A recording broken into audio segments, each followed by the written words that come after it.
السلام علیکم بچوں، اب ہمارا چیپٹر 5 شروع ہو رہا ہے۔ آپ نے شیخ سعدی تک تمام کام کر لیا ہوگا امید ہے۔ اب آپ یہ والا چیپٹر شروع کریں گے اور ساتھ ساتھ اس چیپٹر کے ساتھ ساتھ آپ پلیز جو آپ سے کام کروایا جا رہا ہے اس میں آپ لرننگ ورک بھی کیجیے، ساتھ ساتھ question answer, word meaning, sentences وغیرہ یہ سب چیزیں یاد کرنا شروع کر دیں اور پلیز رائٹنگ اور ریڈنگ کی طرف دیجیے۔ یہ جو چیپٹر ہے بی اماں، اس کی بھی آپ 2-3 دفعہ ریڈنگ کیجیے گا۔ بہت اچھا چیپٹر ہے، معلوماتی چیپٹر ہے۔ بی اماں جو تھیں وہ اصلی نام بی اماں کا جو تھا آبادی بانو تھا۔ 1852 میں امروہہ ضلع مراد آباد میں پیدا ہوئی تھی اور آپ کے دادا پردادا شایان دہلی کے دربار میں وزارت کے منصب پر فائز تھے۔ منصب مطلب عہدے پر فائز تھے۔ 1857 تک کی جنگ آزادی چھڑی تو آپ 5 سال کی تھی اور آپ کے خاندان کے 250 مردوں کو گولیوں سے اڑا دیا گیا تھا، اور جبکہ سینکڑوں مردوں کو دلی میں پھانسی پر لٹکا دیا گیا تھا، جو بہادر شاہ ظفر کی فوج کے ساتھ مل کر انگریزوں سے لڑنے میں مصروف تھے۔ پھانسی کے بعد ان کے سروں کو کاٹ کے انہوں نے دلی کے خونی دروازے پر لٹکا دیا تھا۔ بی اماں جب چھوٹی تھی بی اماں کی شادی جو ہے ناگپور کے ایک غیر سیاسی خاندان کے ایک فرد مقتدر افسر اعلیٰ عبدالعلی خان سے ہوئی تھی، اور ان کی ایک بیٹی تھی اور 5 بیٹے تھے۔ بدقسمتی سے رامپور میں جب اس زمانے میں ان کے علاقے میں ایسی چیچک کی وبا پھیلی کہ اس کی وجہ سے ان کے شوہر کو چیچک کی بیماری ہوئی اور اس کی وجہ سے وہ انتقال کر گئے۔ اگست 1880 میں چل بسے۔ یوں آپ صرف 28 سال کی عمر میں بیوہ ہو گئی تھی۔ وہ بہت چھوٹی عمر میں ان کی شادی ہو گئی تھی اور پھر 28 سال کی عمر میں وہ بیوہ بھی ہو گئی تھی۔ ان کے ایک بیٹی اور 5 بیٹے تھے۔ اب بی اماں نے دوسری شادی نہیں کی تھی، بلکہ آپ نے اپنے آپ کو بچوں کی تعلیم کے لیے وقف کر دیا تھا۔ وہ چاہتی تھی میرے بچے بہترین تعلیم حاصل کر سکیں۔ ان کا یہ خواب تھا کہ ان کے بچے اعلیٰ تعلیم حاصل کریں، اور انہوں نے ایک بڑے بیٹے کو تو کیا تھا اعلیٰ تعلیم کے انگریزی اسکول میں داخل کر دیا، لیکن چھوٹے بچے کو داخل کرنا چاہ رہی تھی، لیکن ان کے جو دیور تھے یعنی کہ شوہر کے بھائی، انہوں نے کہا تھا کہ ان کے مالی سرپرست تھے، انہوں نے انکار کر دیا تھا اور کہا تھا کہ ہمارے خاندان میں ایک ہی ملحد، یعنی ایک ہی وہ ملحد اس کو کہتے ہیں جو دین سے دور ہو جائے، وہی کافی ہے۔ ان کے اس زمانے میں یہ کانسیپٹ ہوتا تھا کہ اگر انگریزی پڑھیں گے تو دین سے دور ہو جائیں گے، یعنی کہ کافر ہو جائیں گے۔ بی اماں نے لیکن بی اماں نے اس فیصلے کی سختی سے رد کر دیا تھا، کیونکہ انہوں نے انکار کر دیا تھا کہ میں نہیں پڑھا سکتا۔ تو انہوں نے کیا کیا تھا، اپنا سارا زیور، جو کچھ ان کے پاس زیور تھا، انہوں نے گروی رکھ کے یعنی کہ وہ رکھ دیا تھا، اور اس کے عوض انہوں نے پیسہ لے کے اپنے بچوں کو تعلیم کا بندوبست کیا تھا۔ یہ ان دنوں کی بات ہے کہ جس زمانے میں تحریک خلافت زوروں پہ تھی۔ بی اماں کے 2 بیٹے محمد علی اور شوکت علی جو تھے، پورے ملک میں علی برادران کے نام سے خاصی مشہور ہوتے۔ آگے چل کے اور اس وقت آپ 80 سال، جب بی اماں 80 سال کی ہوئی تھی تو اس زمانے میں تحریک خلافت زوروں پر تھی، اور یہ شوکت علی، جوہر علی جو ہے علی برادران کے نام سے مشہور تھے، اور ان کا یہی عزم تھا کہ وہ ان میں مسلمانوں کو آزادی کا جذبہ پیدا کرا رہی تھیں۔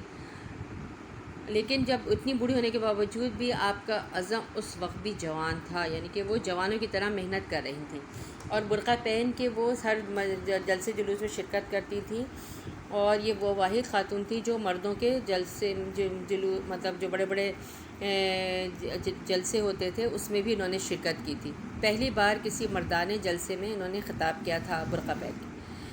اسی طرح جس زمانے میں علی برادران جیل میں قید و بند کی صعوبتیں برداشت کر رہے تھے، یعنی کہ تکلیفیں برداشت کر رہے تھے، اس بی اماں ضعیفی کے باعث بہت بوڑھی ہو چکی تھی، اور وہ بستر سے قدم اٹھا نہیں پا رہی تھی، اتنی کمزور ہو گئی تھی کہ لیٹی رہتی تھی۔ لیکن جب ان کو پتہ چلا کہ ان کے دونوں بیٹوں کو جیل میں ڈال دیا گیا، تو وہ مردانہ وار اٹھ کھڑی، یعنی کہ اپنی قوت کے بل ایک مرد کی طرح کھڑی ہوئیں، اور پھر دوبارہ سے انہوں نے اپنی سرگرمیاں شروع کر دی، تحریک کے لیے چندہ جمع کیا، اور سفر کے دوران جب ایک دفعہ وہ سفر کر رہی تھی کہ انہیں پتہ لگا کہ دونوں علی برادران کو جیل میں ڈال دیا گیا ہے، بلکہ اور انہوں نے جو ہے علی برادران نے ہی مسلمانوں کو دونوں نے یہ قبول کر لیا ہے۔ یہ والی بات جو ہے نا یہاں پہ بھی لکھی ہوئی تھی، لیکن میں نے اس لیے اس کو کلیئر نہیں کیا، اب آگے وضاحت ہے اس لیے میں یہاں پڑھ رہی ہوں۔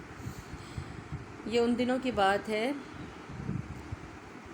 پورے ہندوستان کا دورہ کیا اور تحریک کے لیے چندہ جمع کیا۔ سفر کے دوران جب آپ کو یہ بتایا گیا کہ مولانا محمد علی اور شوکت علی دونوں نے یہ قبول کر لیا ہے کہ انہوں نے ہی مسلمانوں کو بغاوت پر ابھارا ہے تو یہ کہ وہ برٹش حکومت سے معافی مانگنے پر تیار ہیں، تو بی بی اماں نے بیٹوں کو کے نام فوراً ایک خط لکھا، اگر تم نے معافی مانگی تو میں تم دونوں کا گلا گھونٹ۔ انہوں نے یہ بات اتنی ناگوار گزری اور یہ صرف افواہ تھی، لیکن انہوں نے کہا کہ اگر تم نے اس طرح کی کوئی معافی مانگی تو میرے ابھی بوڑھے ہاتھوں میں اتنی طاقت ہے کہ میں تمہارا گلا گھونٹ دوں۔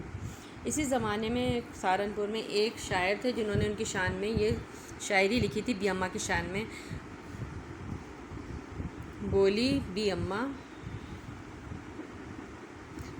اماں محمد علی کی، جان بیٹا خلافت پہ دے دو، کلمہ پڑھ کے پھانسی پہ چڑھنا، جان بیٹا خلافت پہ دے دو۔ یعنی کہ انہوں نے کہا تھا کہ انہوں نے کہا تھا بے شک تم مر جاؤ، مطلب کلمہ پڑھ کے شہادت کا رتبہ حاصل کر لو، لیکن ان کے آگے جھکنا نہیں۔ پھر سپٹمبر 1921 میں مولانا محمد علی، شوکت علی اور دوسرے مسلمان رہنما کو حکومت نے گرفتار کر لیا تھا اور یہ ان پر مقدمہ چلانے کا حکم دیا۔ اسی مقدمے کی سماعت کراچی کے خالق دینہ ہال میں ہوئی تھی اور ان کے ساتھیوں کو 2 سال، محمد علی جوہر اور شوکت علی اور ان کے ساتھیوں کو 2 سال قید بامشقت کی سزا کا حکم سنایا گیا تھا۔ بی اماں کو لفظ آزادی سے کتنا لگاؤ تھا، اس کا اندازہ آپ کے اس خطاب سے کیا جا سکتا ہے کہ ایک دفعہ بھرے جلسے میں کہہ رہی تھی کہ آج میں اپنا برقع پھینک کر آپ لوگوں کے سامنے آ گئی ہوں کیونکہ میری زندگی کا سب سے بڑا مقصد آزادی حاصل کرنا ہے۔ میں آزادی کا وہ منظر دیکھنا چاہتی ہوں جب لال قلعے میں یونین جیک کہتے ہیں برطانیہ کا جھنڈا تھا، وہ چاہتی تھی کہ یہ ہٹ جائے اور اس کی جگہ مسلمانوں کا پرچم لہراتا نظر آئے جسے برٹش راج نے اتار پھینکا تھا۔ ان کی یہی خواہش تھی کہ جو انگریزوں نے مسلمانوں کو جھنڈا اتارا تھا وہ دوبارہ سے لگ جائے اور برٹش حکومت کا خاتمہ ہو جائے۔ 11 مارچ 1924 کو بی اماں کو اپنی پیاری پوتی آمنہ بنت مولانا محمد علی جوہر کی ناگہانی موت کا صدمہ برداشت کرنا پڑا اور وہ اپنی بہو کو دلاسا دیتے خود ہی 13 نومبر 1924 کو خالق حقیقی سے کے حضور پہنچ گئے، یعنی کہ انتقال ہو گیا تھا ان کا۔ اور وہ آپ نے بڑی عمر کے ساتھ بڑا عزم حوصلہ پایا اور آپ ہی کی تربیت کا خاصہ تھا۔ یہ بہت ان کی بڑی اعلیٰ ظرفی تھی کہ وہ بڑھاپے میں اتنی بوڑھی ہونے کے باوجود آزادی کے جذبے سے سرشار تھیں اور لوگوں میں آزادی کا جذبہ پیدا کری تھی اور آزادی کی جنگ آخری وقت تک لڑتے رہی۔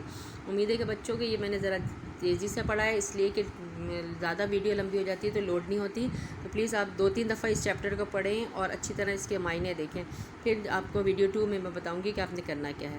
والسلام، اس یاسمین ناصر۔